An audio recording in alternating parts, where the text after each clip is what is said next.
ವಯಸ್ಸಾಗರನ್ನ ಜೊತೆಲಿ ಇಸ್ಕೊಳ್ಳಿ, ಒಟ್ಟೊಟ್ಟು ಬೆಳ್ಕೋಬಾರ್ದು. ವಿಶೇಷ ಚೇತನರಿಗೆ, ಗರ್ಭಿಣಿಯರಿಗೆ, 1 ವರ್ಷ ಚಿಕ್ಕ ಮುತ್ತಾಯದರಿಗೆ, ವಯೋವೃದ್ಧರಿಗೆ ದೇವಸ್ಥಾನ ಹಿಂಭಾಗ ಆಶೀರ್ವಾದ ದರ್ಶನಕ್ಕೆ ವ್ಯವಸ್ಥೆ ಕಲ್ಪಿಸಲಾಗಿದೆ. ಅಲ್ಲೋಗಿ ಸಂಪರ್ಕ ಮಾಡಿ ದರ್ಶನಕ್ಕೆ ವ್ಯವಸ್ಥೆ ಮಾಡಲಾಗಿದೆ. ಭಕ್ತಾದಿಗಳು ಸ್ವಚ್ಛತೆ ಕಾಪಾಡಿ ಎಲ್ಲ ಭಕ್ತಾದಿಗಳು ಸಹಕರಿಸಬೇಕು ಮತ್ತು ಎಲ್ಲ ಭಕ್ತಾದಿಗಳು ದಾಸೋಹ ಹೋಗಿ ಅನ್ನ ಪ್ರಸಾದವನ್ನ ಸ್ವೀಕರಿಸಬೇಕಾಗಿ ಭಕ್ತರು ಕೂಡ ಮನವಿ ಮಾಡ್ತಾ ಇದ್ದೀವಿ.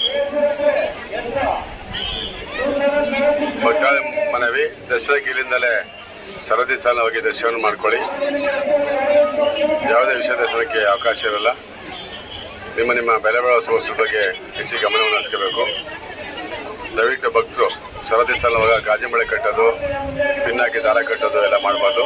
ಸ್ವಚ್ಛತೆ ಕಾಪಾಡಕ್ಕೆ ಎಲ್ಲ ಭಕ್ತಾದಿಗಳು ಸಹಕರಿಸಬೇಕು. ದಾಸೋಭವನದಲ್ಲಿ ನಿರಂತರವಾಗಿ ಕ್ಷೇತ್ರವಂತ ಭಕ್ತಾದಿಗಳಿಗೆ ಅನ್ನಭದ್ರ ವ್ಯವಸ್ಥೆ ಕೂಡ ಕ್ಷೇತ್ರವಂತ ಕಲ್ಪಿಸಲಾಗಿದೆ.